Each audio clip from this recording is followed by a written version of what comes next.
So I just wanted to, Jim did a really good job setting the table last night, I think, for what we're trying to accomplish. But I just wanted to go through this really quickly and sort of set the table again. We want to convince you that newspapers play an integral role in promoting local democracy. And again, that municipal election reporting, in particular at community newspapers, is some of the most important work we do. So some of you might be going, now wait a minute. As journalists, are we really supposed to be promoting anything? And I would say absolutely yes. Of course, we promote truth, we promote accuracy, but we also ought to be in the business of promoting local democracy, helping citizens make their voices heard. And I think elections offer one of the best opportunities for us to do that. We want to convince you that investing extra resources in election reporting is worthwhile and that you can do more with the resources you have. It takes a lot of planning, but even if you're a 1, 2, or 3-person news operation, there's a lot of things you can do with election reporting if you just plan in advance and work out how you're going to allocate your resources. It's also a matter of priorities. You know, maybe for a little while we can do without the cook of the week, or some of those things that we spend some time on that maybe our time would be better invested in doing some good election reporting. We also want to convince you that better election coverage will boost your newspaper's standing in the community. If you can become the go-to place for meaningful debate about community issues, and again, what better opportunity to do that than during election season, then you're going to gain credibility, you're going to gain social capital, and we hope, as it says here in the bottom line, that that eventually is going to prove itself profitable through increased readership, increased circulation, increased advertising. We're not going to spend a whole lot of time on the business side of the equation today, but I think we should keep that in the back of our minds. We want to share some tools and strategies for you. Again, seizing upon elections as a key opportunity to foster debate on the issues. Engaging citizens in helping set the agenda. So we're going to talk about strategies for actually allowing your readers to help dictate what the election coverage is going to look like. How do we get our readers and citizens involved in bringing their issues to the candidates? You know, we spend an awful lot of time as journalists telling people what government has done to them. The news rains down from on high, right? Well, I would submit that really the news ought to be bubbling up from the bottom. We ought to be going out and mixing it up with the people who live in our communities and asking them, what is it you want candidates to talk about? Or if there's a ballot issue on the coming up for an election, what concerns do the citizens have about that? We need to keep that really foremost in our minds. We want to give you tools for covering candidates and campaigns much more in depth. You know, a lot of us do Q&As and that sort of thing, but too often these are kind of one-shot efforts. We get one shot at the candidate, or they get one shot with us, and then we move on. I think we can all do a lot better than that. And then we're going to share some tools for how to use endorsements, data, documentary photography, multimedia, and other strategies to take your election coverage to new levels. So if we can accomplish all that in a day and a half, I'll be pretty happy.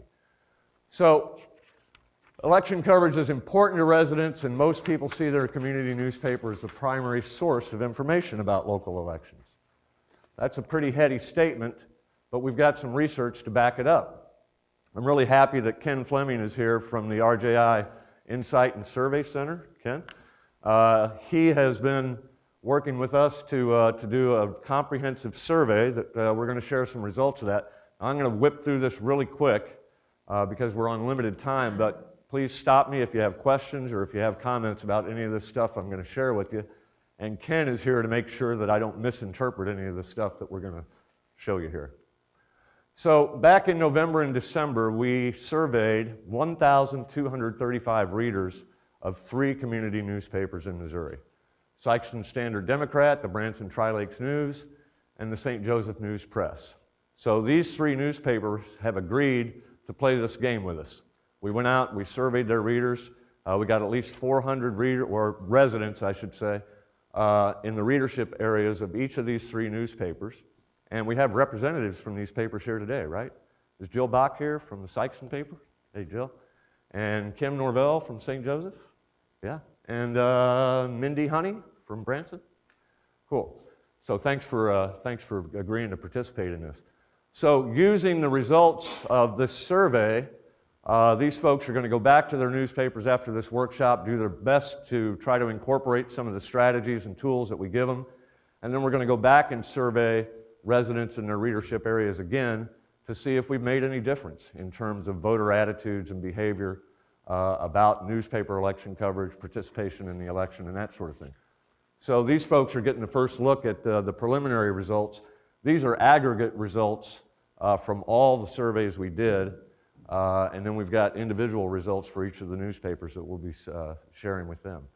So a quick word about method. 1,235 surveys.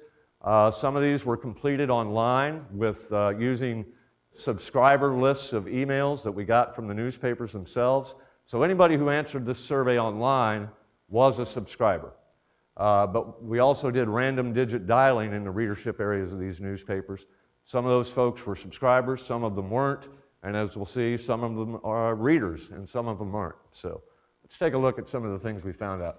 Demographics, the average age was 54.4, which is sort of surprising to me. We do know that the average age of newspaper readers has been trending older for quite some time. I'm not sure if in this case, though, whether this means that people who are older were more inclined to participate in our survey. The age range was 18 to 94. 49% were female. And then we can see from these next two items here that the people we talked to, for the most part, were pretty well established in their communities. Lived there at their present address for an average of 15 years. 84% of them reported owning their homes. So again, these are pretty well established folks. Then we can see the educational level of the folks we talked to was pretty well spread across the board. 95% of the people who filled out our survey or responded to the telephone survey said they were registered to vote.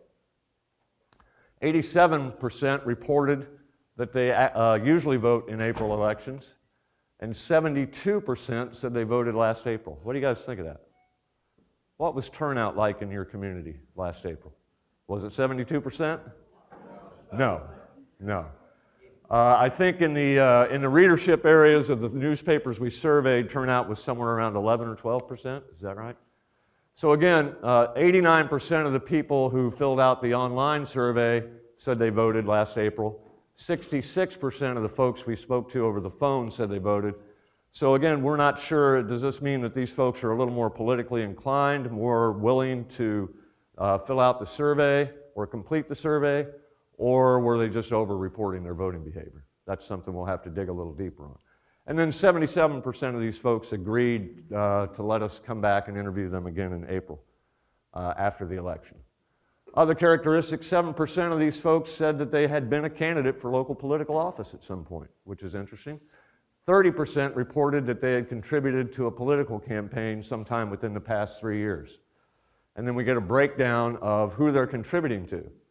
I think this is a pretty interesting slide. Most of the folks who are contributing to campaigns are doing so at the state and federal levels, not so much at the local level. So this could be a product of maybe the local candidates simply aren't raising a whole lot of money, or maybe people think their money makes a bigger difference in these state and federal campaigns than they do at the local level. I do know in Columbia we're seeing the expense of campaigns for city council, not necessarily for school board, but for city council, it's getting more and more expensive. It's not uncommon in Columbia for a mayoral candidate to raise $40,000 or $50,000, or a candidate for a ward seat on the city council to raise anywhere from $15,000 to $20,000. A lot of your communities, though, people are not raising any money at all. Okay, so residents indicated strongly that municipal elections for seats on local councils and for bond issues and tax increases are important to them, and that they pay attention to the newspaper, particularly in print.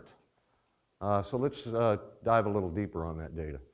Overall, each of the three newspapers, again, this is an aggregate score, we asked them to rate the quality of their newspaper's election coverage on a scale of 1 to 5, with 5 being excellent, 4 being good. The aggregate result was 3.94. So just, we can say good, right? So we've got some room to improve on this stuff in the eyes of the readers. So again, let's dive a little deeper on the data. 7 of 10 of the folks who answered our survey said they read their local newspaper. So again, the folks who are online are subscribers, so we would expect that to be the case. but some of these people, we didn't know if they were readers or not when we called them up. So 71% read a printed newspaper at least once a week. We see that age, length of residence, and income tend to correlate with higher readership of the newspaper. The average age of readers was 56 years, and they'd lived in the area for about 17 years. And the average age of non-readers was 50. They've lived in the area for about 12 years. So, let's see if I can get my laser pointer working here. This is the number that kind of concerns me most. 29% of the people we talk to simply don't read the newspaper, and they're willing to say so. So maybe we can get that number up a little bit. When was the last time you accessed the website of the local newspaper? Pretty interesting number right here. 34% had not visited their newspaper's website in the past month. 58% of residents access the websites of their local newspapers, and a combined 45% access the websites within the past 7 days. So that's not too bad. And then when we look at these numbers in aggregate, over the past week, if you combine past 24 hours and past week, that's about 45%. So not too bad, but it seems like there's a lot of room for improvement in driving people to our websites. 3 of 10 said they read newspaper coverage of local elections online. Only 3 of 10. 38% said they pay no attention to election coverage online. So the question here is that because our online election coverage just ain't very good? Or is it because we're having trouble overall driving people to our websites? Or do people just prefer in these communities to read their election news in print? 16% said they pay a lot of attention to newspaper coverage online. Okay, so we, in an effort to kind of gauge local knowledge of elections, we asked some very basic questions of people. For instance, in your town, are you governed by a city council, a board of aldermen, or a board of trustees? And this is a little bit problematic because, particularly with the telephone surveys, the correct answer here would have been city council for the vast majority of people. But, you know, we probably did get some people in little towns and villages around the primary community that these newspapers serve that might be governed by a board of aldermen or trustees. But the number that sticks out at me here is 1 in 5 people, nearly, said they simply don't know. Don't know if it's a city council or a board of aldermen. So, you know, pretty high, the literacy here is pretty high, but there's a significant segment of the population that simply doesn't know. 53% didn't know what the term of office for a council member or alderman was. So more than half just said, I don't know, in answer to that question. Same thing for school board. 54% didn't know how long a term of office for the Board of Education was. Okay, so this is a pretty important slide right here. We asked people to rate on a scale of 1 to 5 how important some of these things were to them. Elections on local bond issues or tax proposals are important to me. That scored very high. Voting in municipal elections is important to me personally. Again, very high. Elections for school board seats are important to me. Whoops, excuse me. So school board elections, interestingly enough, are ranking a little bit above races for town councils. Might be because people have kids in schools, that sort of thing. And then elections for other local boards are important to me. Down here, 3.61, so it's sliding down just a little bit. But, you know, when people are running for the Fire Protection District Board of Directors, people are certainly paying attention to that, but it's not rating as important to them as some of these other things. And then this last one, actually, I'll be honest, that one kind of surprised me. The outcome of municipal elections has more impact on me than the outcome of state and federal elections. I would have expected that number to be higher, but people are pretty neutral on that one. A lot of people disagree, a lot of people agree, and most people are right in the middle on that one. So we can break it down a little bit more. Importance of voting in local elections. When you combine this, we have 83% of people either agreed or strongly agreed that voting in local elections is important to them. That's a pretty encouraging number. Importance of local election outcomes. Again, people are saying they're pretty neutral on that. State and federal elections apparently are just as important to them as local elections. 69% said they agree or strongly agree with the statement that they do their best to stay abreast of local election news. And then 68% said that elections for town councils and boards of aldermen, that sort of thing, are important to them. And nearly the same number, slightly higher, 69% said they agree or strongly agree that school board elections are important to them. This is a pretty astounding number. Maybe not astounding, because these are the kinds of things that hit people in the pocketbook.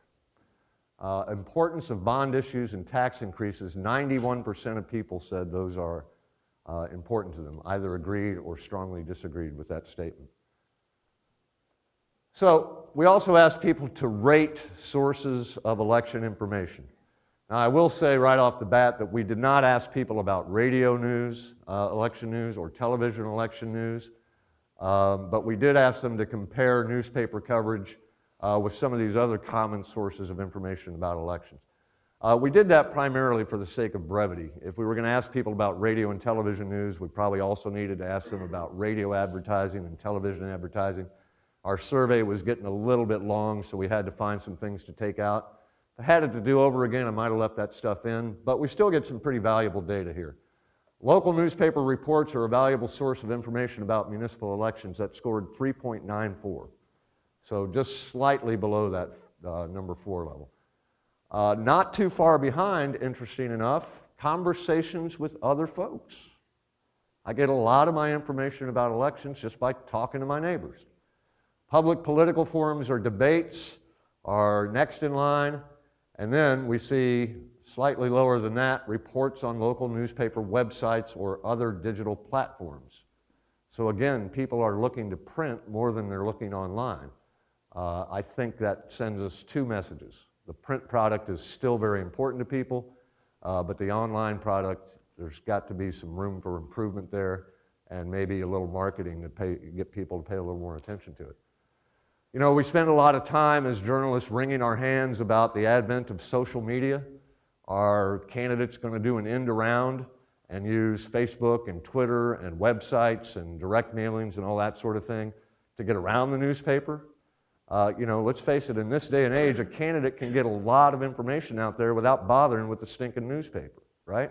But what we can see is people don't really trust those sources of information, or at least they don't consider them all that valuable. Ads in the newspaper score okay. People are kind of neutral on that one. I would suggest that, and you know, I'm not an advertising guy, but when you read an ad that says, "I would appreciate your vote on election day," that's not helping a voter make a decision. So maybe these ads need a little bit more substance to them. Candidates can start expressing views on issues and stuff like that, and that makes for a bigger ad too, so you make more money. Candidates' websites are a valuable source of information about municipal elections. Not so much. Direct mailings from candidates or campaign committees. Now we're getting below the neutral thing. People are disagreeing that those are a valuable source of information to them. And social media, Facebook, Twitter, that sort of thing is ranking even lower than that. So I think as newspaper folks, this is fairly encouraging. People are ranking the information they get from us much higher than they are the information that they get directly from the candidates. I want to back up to some research that we did a couple of years ago as part of my master's thesis, and this was sort of the germ of an idea for this workshop. I wanted to go out and look at framing in local election news. We all know that presidential races, federal election news, and to some degree state election news tends to focus a lot on the horse race. We see a lot of horse race and game frame journalism going on. Who's winning? Who's losing? Who's got the most money? If a presidential candidate goes to Ohio and talks to a bunch of auto workers, it's not about what he said, but why is he there? What's he trying to accomplish for his campaign? How did this tweak his position in the polls in Ohio? Again, you know, some of that helps build some suspense and interest in the campaign, but the research shows that when we let those sorts of frames dominate our coverage, we create apathy on the part of the electorate. They become cynical. They distrust politicians' motives. They'll say anything to get elected. It drives down participation in the election. So my goal with my thesis was to go out and see if the same thing was happening at the local level, community newspapers' coverage of local elections. So we went out and looked at the websites of 28 Missouri newspapers.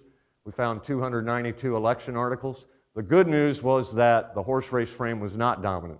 We found that literacy frames were dominant. These literacy are simply stories, briefs, that sort of thing that just convey straightforward information about here are the people who are on the ballot, here's how you can participate in the election, that sort of thing. So the good news is that horse race frame is not dominant. The bad news is kind of twofold. Only 1 in 4 of the stories that we looked at really had any sort of information about substantive issues in the campaign. And I'll be honest, even some of those we were fudging a little bit. If we went to a candidate forum, or if a newspaper went to a candidate forum and simply reported that somebody said streets and sidewalks are very important to me, if it had at least a little bare bones on it, we put it in the substantive issue category. But what we didn't find was very many instances of a newspaper actually going out and diving deep on an issue to test the assertions that candidates were making. No real effort to go out and say, this candidate is proposing this solution or positing that this particular thing is a problem. Let's go out and find out if that candidate is right. So we're going to look at some examples of some folks who have tried to do that a little later. The other bad news was that we found, relatively speaking, very little coverage. Some of the newspapers we looked at ran as few as 2 stories during the 2010 campaign season. Even when they had contested elections on the ballot, they just didn't get the job done. The average story count across all these 28 newspapers was 10.4. The highest was 28. I believe that was the Jefferson City News Tribune, and the Columbia Daily Tribune wasn't too far behind. Okay, this is just a pie chart that kind of shows you the same thing I was just talking about. Literacy frames were dominant in local election news. Horse race and strategy frames, not so much. And then 27% or 28% of the stories actually contained what we called substance in this particular study. So, you know, when I did this thesis, I was going into it looking for framing issues, but I came out of it thinking, gee whiz, you know, maybe community newspapers in Missouri and surrounding states could use a little help figuring out how to do better election coverage. So before we move on to sort of the next phase of this presentation, I want to just kind of plant a seed that good journalism is good for business. This is a very difficult premise to prove, and scholars have been trying to do it for years. They've never quite hit the nail on the head, but I wanted to share with you some findings, some fairly recent findings. 2013 State of the Media report from the Project for Excellence in Journalism found that 60% of the American public really know nothing about the financial struggles of the news industry. Fully 60% of the American public have heard little or nothing about the news industry's financial struggles. 31% of people say they've deserted a particular news outlet because it no longer provides the news and information they've grown accustomed to. This next part I think is really important. Those most likely to have walked away are better educated, wealthier, and older than those who did not. In other words, people who tend to be the most prone to consume and pay for news.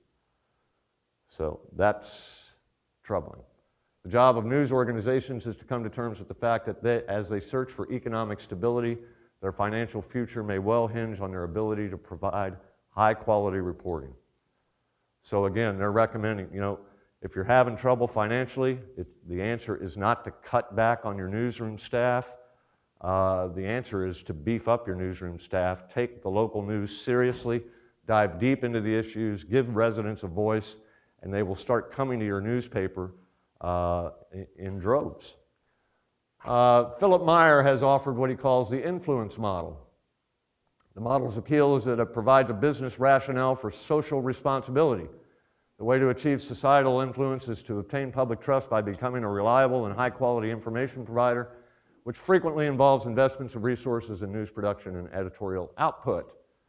And then he makes the argument, higher quality turns into public trust turns into larger readership and circulation, and those things translate into more advertising. What could be better? And then Lacey and FICO, this is a relatively ancient study done in 1981, where they worked with some editors at, I think it was a couple hundred newspapers, to identify some elements that they thought spoke to the quality of their local news coverage. Although quality may be in the eye of the beholder, there seems to be a strong link between newspaper quality and circulation. Papers that cut quality as a short-term cost-saving device may end up paying in future circulation. So, our basic premises, again, are that community newspapers can do a much better job with their local election coverage, and if they do, audiences will notice it and appreciate it. And that better election coverage can help your newspaper establish more credibility, more social capital, and really become a player in helping develop local public opinion. And again, if you can do that, it's going to pay dividends on the business side. So, any questions about any of that? I know I went through that very quickly. Okay, just a little bit more theory, and then we'll start looking at some actual examples of newspaper election coverage, and I'm hoping you guys will get involved in discussing that. Some of these are going to be examples that you guys sent us. Some of them will be examples that I went out and cherry-picked. But first of all, we want to talk a little bit about how many of you have read The Elements of Journalism, Kovach and Rosenstiel? I would highly recommend it. You can read it in an afternoon. Yeah, I'll say, yeah, me. This is a great book. You know, here at the School of Journalism, we kind of consider it a Bible for journalists. It's just really good, straightforward, common sense explanation of journalists' role in the democracy and how it can contribute to community debate and that sort of thing. So they offer 9 guiding principles for journalists, 4 of which I think are directly relevant to what we're talking about today and tomorrow.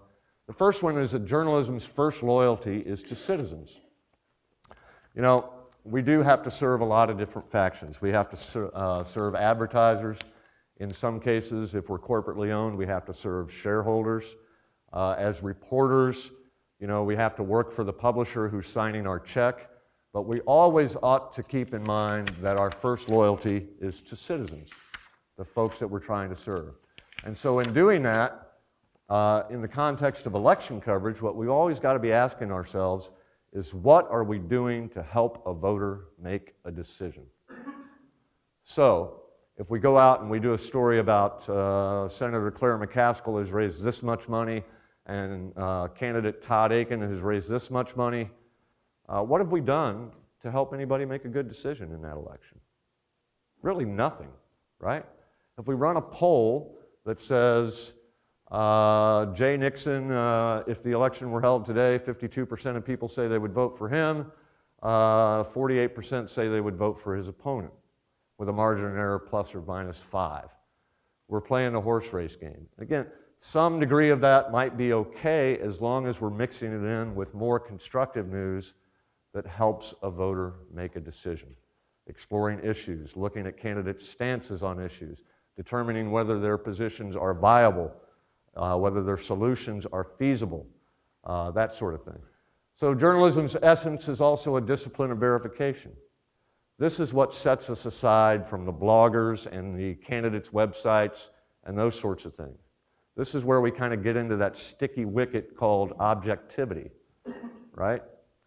It's not enough to go out and do he said, she said journalism. Candidate A says he would do this about crime in the community.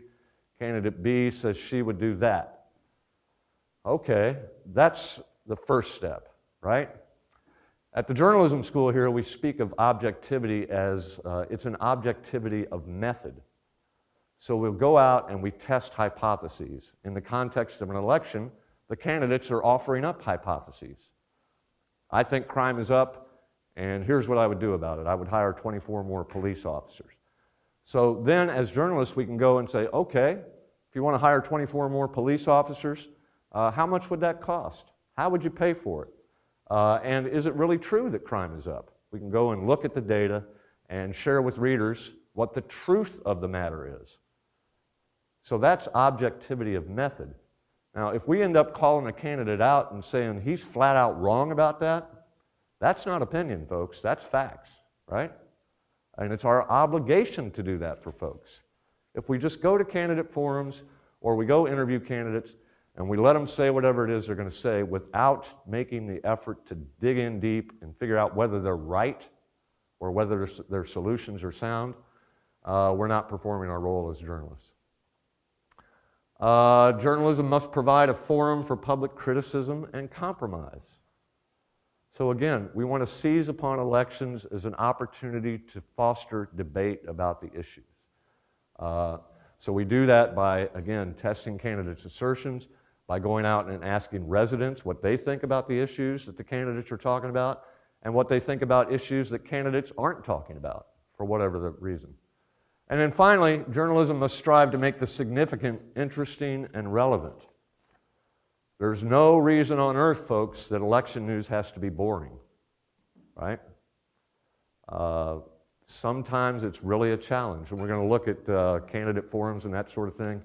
You go to a candidate forum, the candidates, they're answering 7 or 8 questions, and you come back and you need to try to write a story that gets at what the candidates have tried to say and make it interesting without making it 150 column inches long. That can be a real challenge. So maybe not each and every story is going to score high on the entertainment scale, but it is important that we do everything that we can to make election news fun to read and interesting to read. We talk at the Missourian a lot about giving people a mix of Cheetos and broccoli, right? We want them to have a little junk food, but we also want them to get the stuff that's good for them. The real challenge is to make people want the stuff that's good for them, right? So we're looking at all these analytics all the time. The highest rated story on the Columbian Missourian's website, by far, nothing is even close, was a feature we did on MU quarterback Chase Daniels' girlfriend. And it wasn't even a particularly good story. The reporter who wrote it agreed it wasn't a very good story. But, it's got twice as many readers as the second most read story in the history of the Missourian's website. Another of the most read stories in the history of the Missourian's website was a little feature we did about a goat that was on the loose in Mexico, Missouri.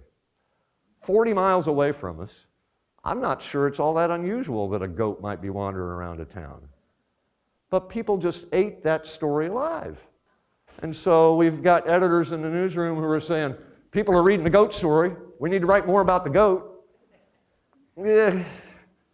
Not so much, right?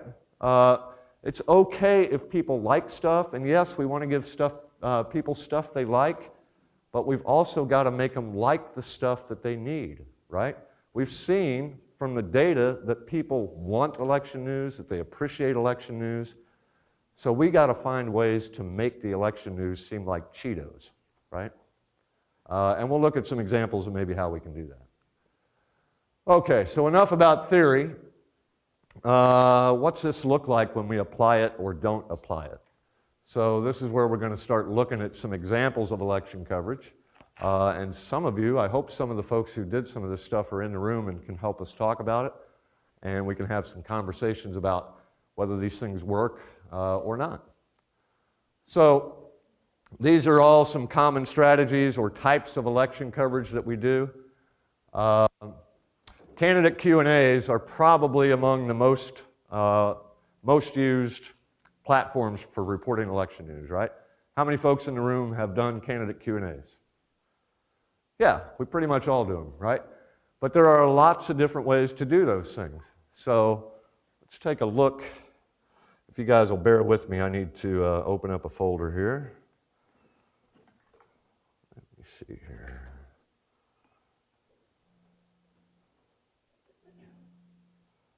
Let's start with, I hope you guys don't mind when I throw your work up here and we talk about it, because as journalists we all have to have thick skins, right? So let's start with this one from the Jackson County Advocate. Do we have the Jackson County folks in the room? Cool. So you guys did this, right? Okay. So let me get that little icon out of the way here. Were you guys directly involved in producing this? I was. Okay. Can you talk a little bit about what you were hoping to accomplish? And let's make sure you use the Bosch mic, and maybe you can tell us what your name is. I'm Mary Wilson, editor of the Jackson County Advocate. This is somewhat of our questionnaire. It starts, I gave them a little room to do a little paragraph about who they are, and then it goes into the questions after that, and it was a full page of questionnaire with the 3 candidates that we had for mayor. Yeah, if I zoom out, let's see if I can do that so you can kind of see the full page here. It's a pretty smart looking layout, you know. Did you guys take these portraits yourself? Yes. Okay. Well, the one in the middle I did not, but the other 2, yes. Okay. Yeah, it kind of looks like, his looks a little bit more like a studio portrait. I call it his glamour shot, yes. So you had 3 candidates, and I'm assuming that this was a written questionnaire, is that right? Yes. Okay. And how did you guys develop the questions you were going to ask? We kind of went back to what had been asked previously on old questionnaires and revamped it to current issues in the community. We have, still have, an empty shopping center that the community really wanted to see developed, so we asked, I think the first question is maybe about that. Right. And just kind of tweaked it to what was current in our area. So Truman Corners, that was a hot issue in the campaign, was it? Yes. Okay. So let's take a look at the question here. Did you write the question? As a group, As a group? we did, yes. Okay. Developers have told us over the years that they feel it is more difficult to do business in Grandview than in neighboring cities. Several have told us there are more hurdles, more difficulty getting plans and blueprints approved, and at times a general sense of negativity and a lack of helpfulness toward proposed developments and ideas. Meanwhile, one of residents' top complaints is a lack of development in Grandview. What, as mayor, will you do to make Grandview more pro-business and innovation, especially in regards to the redevelopment of Truman Corners? So Mr. Dennis kind of took issue with you on that one, right? Yes. I don't know who you've been talking to hear that, right? And even Mr. Jones, Leonard Jones, I think he came at it with more of a pro-community stance. And then your third candidate, forgive me, I've forgotten her name. Jan Martinet. Jan Martinet, she kind of took that bait and ran with it, right? Uh-huh. So I got to ask, did you feel like this was a pointed question at all?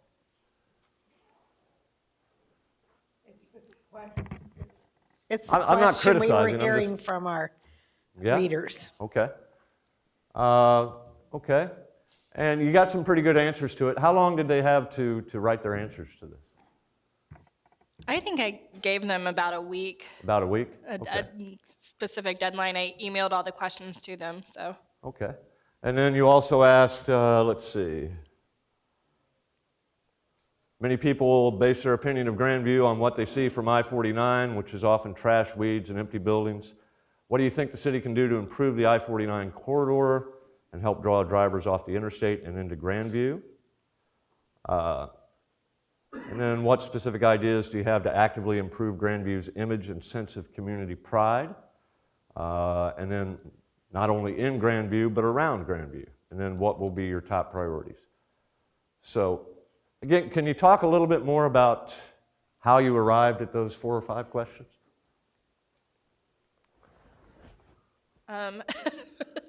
Well, Sorry, like I don't said, mean to put you on the spot. That's okay.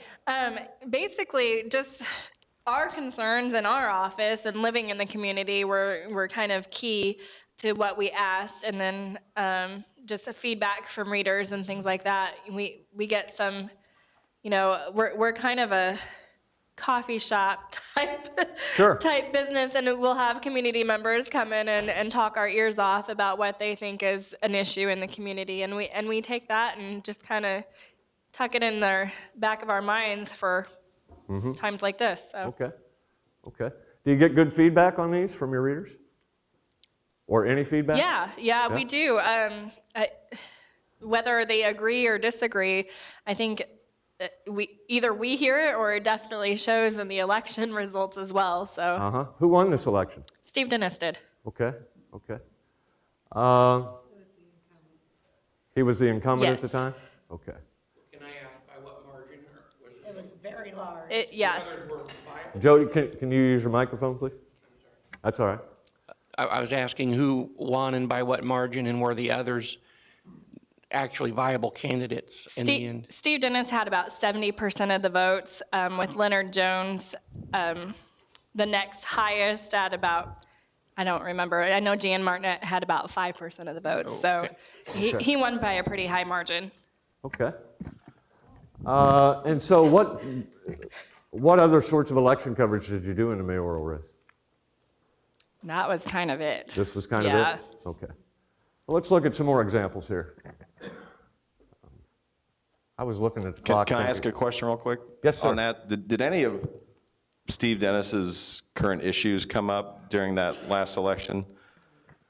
It was right after the last election that we were notified of the issues. Okay. It was right after the election, and we actually talked with him last April, so, Right.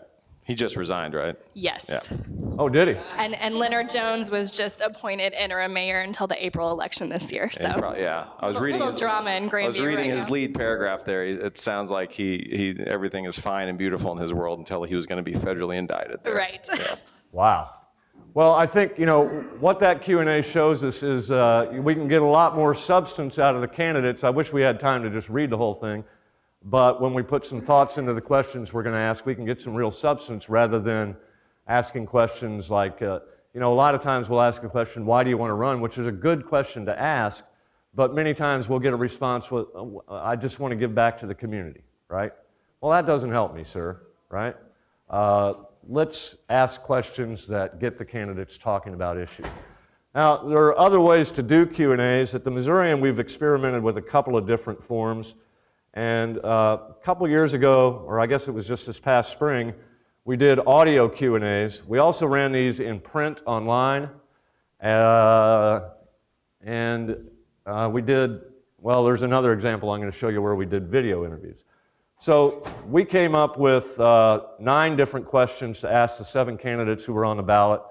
And we put the same questions to all the candidates. We recorded the interviews so that we could share with people the actual audio of the candidates answering these questions.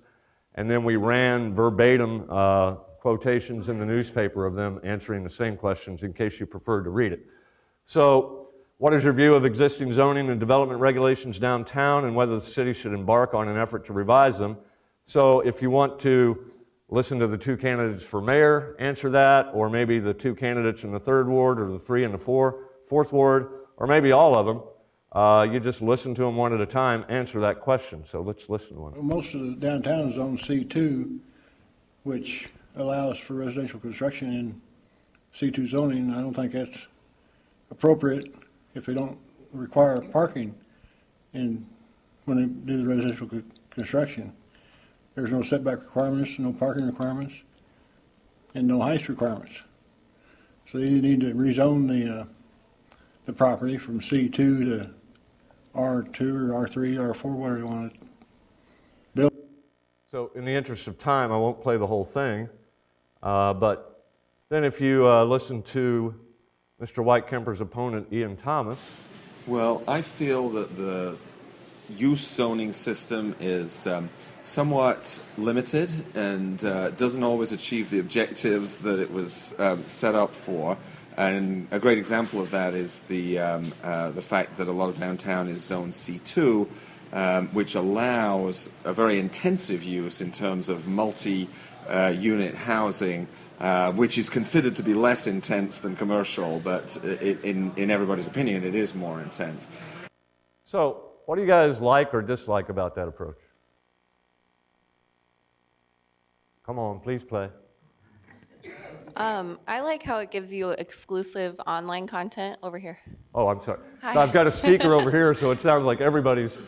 Okay, go ahead. Exclusive online content, which we struggle to find because, if we like something enough, we obviously want to publish it. So it gives you a chance for that. And then I just like how you can hear what they sound like. I mean, he sounds like he's from like Britain or He is- something. I don't he know. is And he's from you wouldn't Britain. know that just by reading an article. So Right. that And might we're make going a to talk a judgment. little bit later about Mr. White Kemper, who he was a little difficult to understand, right? He mumbles a little bit. That's because he struggles with Parkinson's disease. And we're going to talk a little bit more about how you get at that sort of thing in a campaign. Is there anything you dislike about the audio approach? Yeah. I think it's difficult I mean, if I'm on the internet, I'm on the internet to look at stuff. I'm not on there to listen to I am on there to listen to the radio, but it's not for content like that. Right. I think it would have been a lot stronger if I could see who I'm hearing. At least a picture of them, right? Yeah. It's sort of disconcerting to me. Now, if I'm in my truck listening to the radio, I don't really mind that because my eyes are on the road and that sort of thing, and the radio's coming out at me, and I'm accustomed to that. But if I'm sitting down at my laptop and this voice is coming out of the ether at me, I find that a little disconcerting and hard to focus on. So I think there's a lot to like about this in terms of substance, but in terms of being friendly to the user, I'm not so sure. Any other thoughts? I agree with that. I think one way to do, if you can't do video, at least throw up a still picture of the person. Right. And my other problem with this approach is that, some people have good voices, others don't. Some are articulate and others are not. And just because you're not articulate doesn't mean you might not have good judgment in office. Sure. So I think it puts too much of a premium on the presentation skills. Okay. Well, let's look at video interviews. This is just another form of Q&A, and they're not particularly difficult to pull off. We just had the candidates come into our newspaper office. We have a little studio that we put them in. I hope that launches here pretty soon. And again, we had a list of standardized questions. This was a different race that we put to all the candidates. And we videoed them answering those questions. So let's see. Let's just go with Michael Trapp here, a candidate for second ward.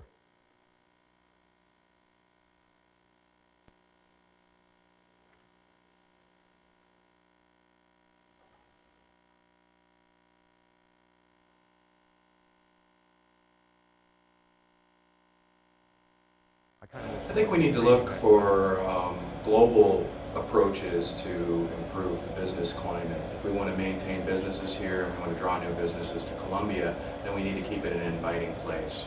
And that involves a good tax and regulatory climate, but it also involves good quality of issues like managing crime and improving parks and trails and the amenities of life that people are looking for when they think about a place where they would like to live. I think that looking for narrow solutions and just overly focusing on just the business climate can lead us to ignore some important issues that we need to keep looking at. Now, some of these candidates wanted to know ahead of time what the questions were going to be. What do you guys think about that? I have a lot of respect for Chief Burt. We decided not to give them the questions ahead of time. I think the first thing I notice is that he's not looking at me. Right. And I have so many people judge people because they won't look them in the face. Uh-huh. And I'm thinking that would be great if he could get it to where he could look at the Yeah, I think you have a really good point, but obviously the folks who produce these videos kind of felt like, because they all look the same, right? They've got them kind of looking off to the side. And that is a little disconcerting. It's like, you're not talking to me, who are you talking to, right? And that's standard broadcast approach. I mean, you tell people not to look at the camera. Yes, it is. It is. But that's not doing it for you, right? Okay. Yes, sir. I have a hard time when it comes to Q&As and reporting in general of not following up. And that's the thing that kind of turns me off from Q&As on video, is that you never really have that interaction back and forth. I don't think this would look as awkward if it was in a typical TV setup where you had reporter tracks, video of the guy walking around, instead of just one guy talking away from the camera. But it's just, when you've got somebody in person like that, to me, you're missing a really big chance at not a combative interview necessarily, but just following up on what they say. I have a real hard time not just sticking to that list of questions and not getting to do anything else. I mean, you can still stay on topic, but it really bugs me. Right. Now, if I were to tell you that we did go back and follow up on some of these issues in separate stories, would that make you feel a little better? Or? I think you had the chance then. Okay. All right. Yes, ma'am. Well, I pretty much agree. It's so stationary. It's just a talking head. I would watch something like that if it was a conversation, if it was the actual interview going back and forth and having more of a have a little more life in it than just this kind of monotone voice saying something that they've probably said before. So maybe a little bit more of a television style thing, right? I mean, Where if you've you're got going to the do that reporter. content. Okay. Another thing I noticed is you kind of limit your audience right from the beginning because context is missing. You know, it's someone to watch this has to sort of already have a pretty good understanding of what's going on, or it means nothing to them. You know what I mean? Yeah. So, like in a print Q&A, you can sort of give an introduction that almost would sort of lead somebody who's not all that informed into it. Whereas when you're doing it on video, it's a challenge of, okay, how do you deliver that context? And maybe you don't. Maybe it's just not meant for those people. Maybe it's meant for the people who are already interested, you know. So like the Jackson County Advocate, when they did their deal in print, they said, hey, here's what we're hearing from developers. What are you going to do about it, essentially, right? Now, did you guys do a separate story about what the developers were saying, where you identified some of these developers? And We're still covering that to this day. So Okay. yes, definitely. Okay. So now I need to move on. I want to take a look at what I call sort of an overview piece. And Andrew, you did this piece, right? In the third ward race last spring, for those of you who might want a little background, Gary Kespole and Carl Scala have run against each other 3 consecutive times now, and they keep trading back and forth. Carl wins, Gary wins, now Carl has won again. Carl is going to be here as part of our panel discussion. But yeah. So, Andrew, correct me if I'm wrong, but when I read this piece, we get a little dose of personality from both candidates. We touch base on several issues that are important in the campaign with a little bit of background about those issues. We talk a little bit about the candidates' styles. We get a little dose of documentary photography here. And then over here we've got, see, we can enlarge those photos if we want. We get bio boxes, what I call bio boxes on each of the candidates with some background about them.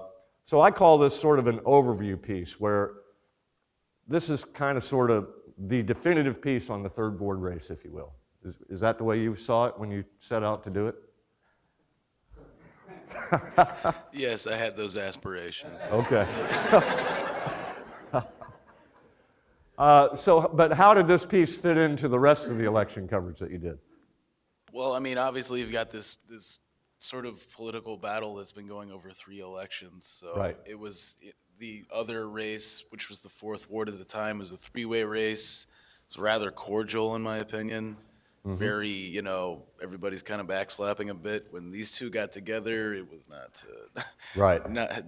Yes, they were very, very diametrically opposed on every issue. It was kind of a fun race to cover. So. And you probably did the same thing in the 4th ward race, right? Yeah, I mean, but once again, it wasn't a back and forth Right. per se. It was more that they had 3 kind of distinct ways of approaching the issues of that time, which kind of are the same now, but these two were there was kind of very little overlap in Right. terms of what they agreed on. Do you remember how long these stories were? Yeah, roughly 2,000, 3,000 words. I think. Yeah, see, I always think in column inches. Is that like 50 So, column that's, inches? it's about, 50, 60 inches, something like that. Okay, okay. I'm glad Jacob Kern just walked in the room because I'm going to talk about a story he did. So welcome, Jake. So candidate forums, I'm running a little overtime, so I need to really hustle, and sorry about that, Mark. Yes, you do. Candidate forums are something that I know I personally have struggled with for a long time in terms of how to make them interesting and how to give all the candidates who are at a forum a fair shake. Because, you know, in the case of this particular election, we've got 7 city council candidates. They might be at a forum with the school board candidates, and the League of Women Voters might be hosting the forum, and they might ask 15 different questions, and you're coming back to the newsroom, and your head is just spinning. How am I going to make this into a story? So, at the Missourian, we have sort of abandoned any effort to make these into traditional narrative news stories. And so do they score really high on the entertainment scale? No. That's the fact of the matter. We do a little setup. Here's who had the forum. Here are some of the major issues that came up.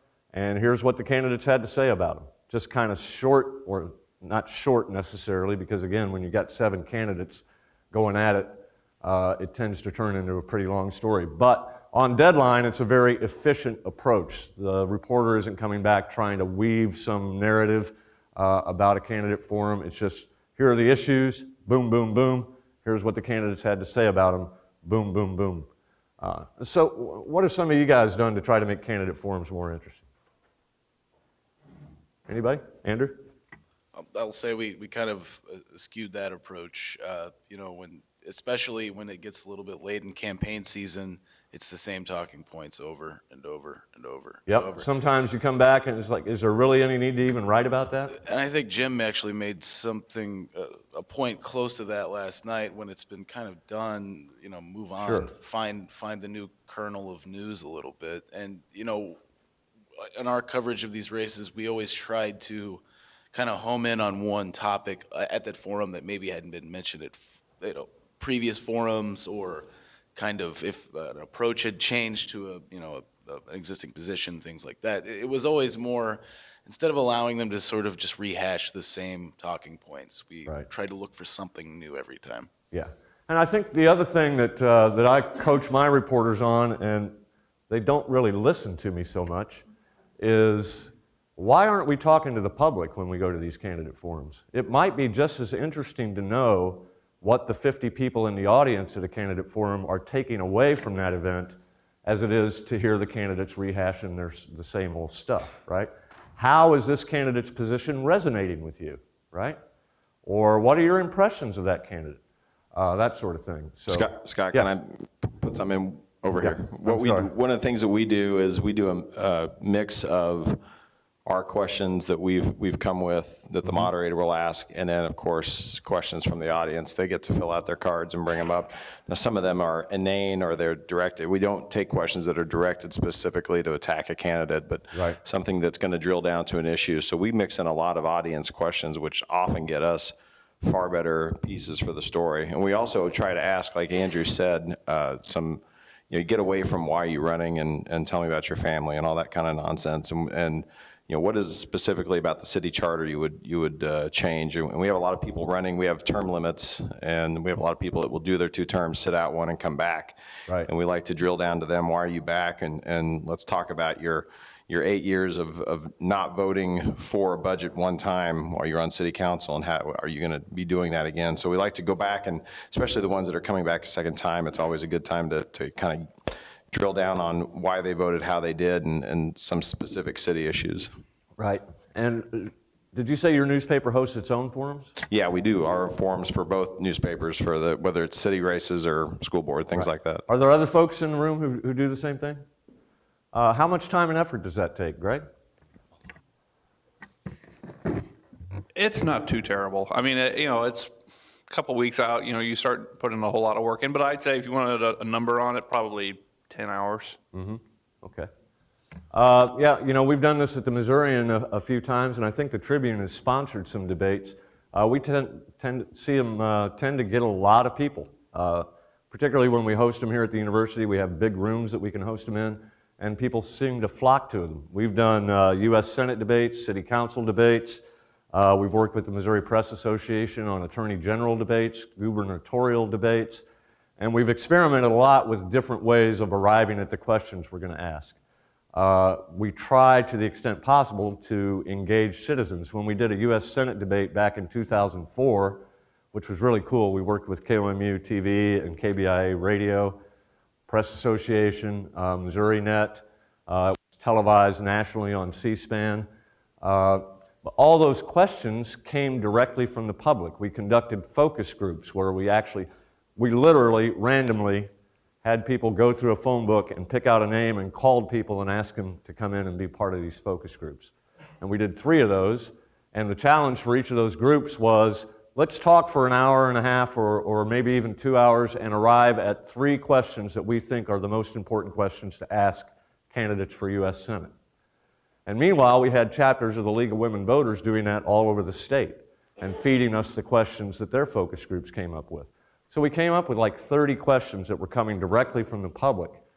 And we had one candidate, I won't name her, when she was a Democrat, her platform was all about jobs. And not one of our focus groups identified jobs as a priority in that particular election.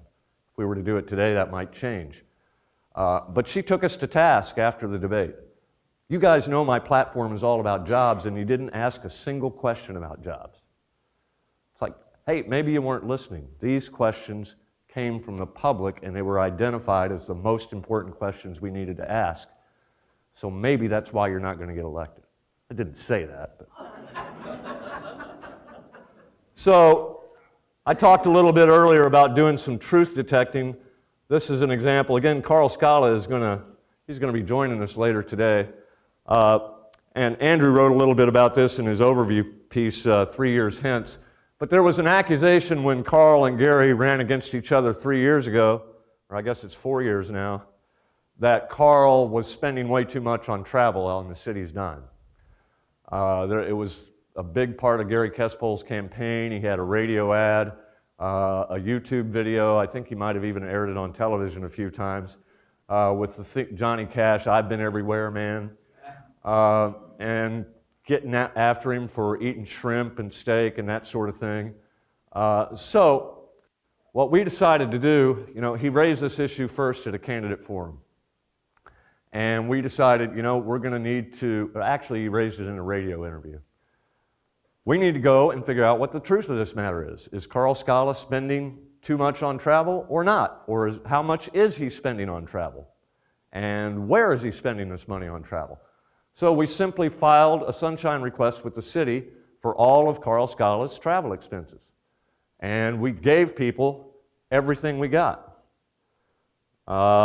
Here's a graphic that shows everywhere Carl Scala traveled, why he was traveling there, and how much it costs.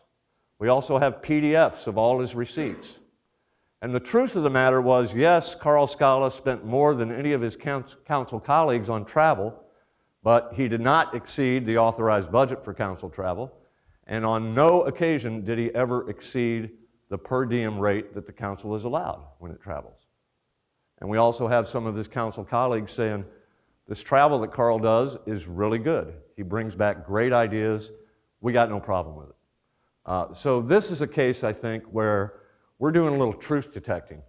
One candidate puts an assertion out there, accuses another candidate of another thing. Our job as journalists is to come in and decipher what's the truth of this situation.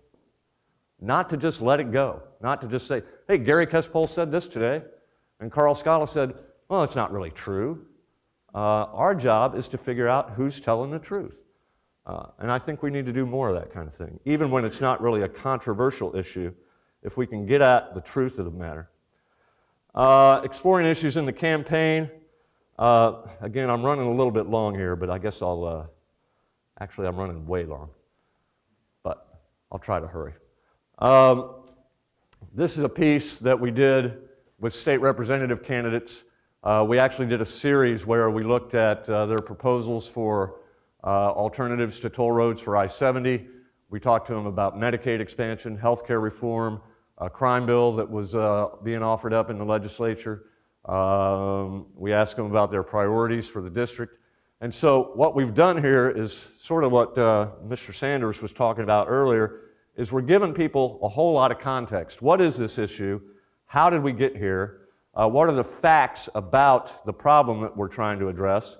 And it's a pretty comprehensive piece. I can't read it to you because we're running so short on time.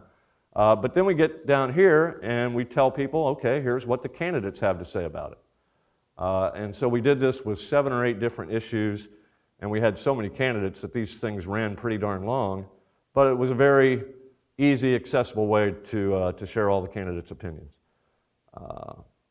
Let me go on. I'm running short on time, but Mindy, you're here from the Branson paper, right? You guys back in the fall did a series on a proposed tax for 911, right? Can you talk a little bit about how you conceived of that and all that? We, as a newsroom, sat around and just kind of talked about what are some of the issues. We got with our publisher, and we talked to people in the community and came up with different ideas and stuff that what are different ways to look at this issue? And we obviously did a a whole series on just focusing on the 911 techs. Okay. I subscribed to your e-edition, but I'm not logged in right now, so excuse me. Yeah, so you guys, you did a pretty comprehensive series. Who were your primary sources for those stories? Mainly was people on the board. We also talked to, there was a handful of people who were not only opposed to it, so we talked to them as well. But for the most part, it was the people who sat on the 911 board or the people that are currently involved in 911. Right. So were there any assertions as part of that campaign that, that any sort of public safety was being compromised as a result of calls, people having to wait for calls and transferring calls from one place to another? No, that never really seemed to count. Okay. So that was a pretty ambitious piece, 6-part series, and you're doing a very similar thing with the tourism tax right now. We are, right? yes. Okay. The Missourian did a very similar thing when we had a 911 tax on the ballot last April. I wanted to show you just really quick what we did with that. I think there are a couple of things about this that I thought kind of took it to a different level. And one was our reporter Bailey Otto actually went down and spent a bunch of time at the 911 center where there were supposedly, we wanted to go out and check it out for ourselves, issues about crowding, understaffing, and that sort of thing. And she came up with this story, which I think really puts a little bit more of a descriptive face on the issue. She's talking to the actual dispatchers, the people who are working these long shifts at the 911 center. They're eating their chicken pot pie while the flurry of calls is coming in during a major snowstorm because they're not allowed to leave. So she really brought a human face to this particular issue. The other thing I really like about this, if I, let's see, is her use of public records. Let me go with this one here.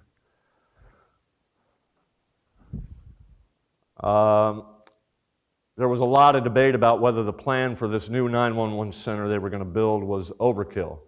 So she gave us, this is a document cloud thing that we use. Here's the current budget for the 911 system. Here's a site plan, where they're going to put the building, a little bit about the building layout, and then again, in the interest of time, I won't show it to you, but we also had a schematic that showed the actual floor plan for it. Draft space needs study, that's a 97-page report that they put together to make the case for this thing. So we're going to give it to you. Here's all 97 pages. Read it if you want. Okay, let me move on here. Okay, Jacob, I'm going to put you on the spot. I am a big fan of personality profiles of city council candidates. I talked a little bit earlier about Mr. Whitekemper, who struggles with Parkinson's disease, hard to understand, doesn't get around really well. So unless you're going to do something like a personality profile, I'm not sure in what other sort of context you can even bring that kind of stuff up, right? So if I had time, I'd show it to you, but our reporter, Nuria Mathog, did a beautiful piece on Bill Whitekemper, how he was struggling through Parkinson's, how Parkinson's was compromising his ability to campaign, but how he felt like it was not going to be any sort of impediment to his work on the council. She also, Bill Whitekemper is really big into Boy Scouts, so she went to Boy Scout meetings with Bill Whitekemper. She talked to the Scouts, she talked to the other Scout leaders, she talked to Bill Whitekemper's family, she talked to Bill Whitekemper's coworkers, and we did this really nice, like 65-column-inch profile on who Bill Whitekemper is as a person. And when we do these profiles, we sort of set the issues aside for now. Dear reader, here's who this person is as a person. So Jacob, really quickly, you want to talk a little bit about your experience doing this profile on Bill Pauls? Sure. So I remember starting and going door to door with him because his whole kind of spiel was that he was going to run from door to door and talk to everybody in the district. And it started out fine, and he welcomed me at first, but I don't think he realized kind of how many times I wanted to meet up with him. Right. And then, his demeanor kind of changed, and it was either very hot or cold. But eventually, he got mad that I wanted to talk to his family and a whole host of issues, and accused us of being biased, wanting to discuss his religion for the wrong reasons. Mm-hmm. He pretty much got sick and tired of you. Yeah, right? well, yes. I think, if and when you're going to do these profiles, and I really highly encourage you to invest the effort in doing them. They're a lot of fun. They'll really stretch your journalism skills in terms of description and really good narrative storytelling. But if you're going to do them, you've got to make it clear to the candidate right off the bat, here's what we're trying to accomplish, and here's what it's going to take to do it well. And we're going to be doing this with all the other candidates too. So please, we would appreciate it if you give us as much access as we need to do this story really well. Again, we're going to want to talk to your family. We're going to want to come to your house. We're going to come to work with you. If you're an avid fisherman, we're going to go fishing with you. If you like to play racquetball, we're going to go around with you, right? We're going to come to your work. We're going to talk to your coworkers. We might even go to church with you, right? So unless you explain that to these folks from the get-go, you're liable to start getting some pushback like Jacob did in this case.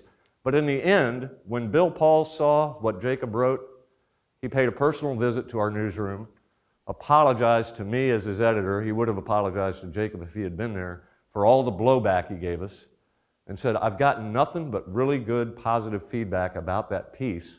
Now, are we doing puff pieces on people? No. But I find it pretty rewarding when a candidate spends umpty 9 hours with us and Jacob writes a profile that he thinks, that thing nailed me. It nailed me as the person I am, and you're putting it out there so that people really know who I am as a candidate. And when I did my thesis and looked at those 292 stories, there wasn't a single one of these in there. So I think this is something that we really ought to try to do more of. Okay, really quickly, any comments about that? Because I've taken way too much of Mark's time for the next session. Mark, if you run a little bit over, we'll try to save some time later, okay? Yes. I mean, I think those are obviously really great, but how do you recommend newspapers with a very small staff and not necessarily the time to spend several days or however going through one person's life? Well, my honest answer would be get some more help, but I'm not the one who controls the purse strings. But I do think if you start early, you might have a chance, right? A lot of these candidates are filing for office in November or December, and the election is in April. So if you make it a priority and you start really early, even if you're one person dealing with 3 or 4 candidates, you can get this done. You really can. If you don't want to go after the 60-column-inch profile, there's still some value, I think, in maybe doing the 10 or 12-inch version of this, right? Yes?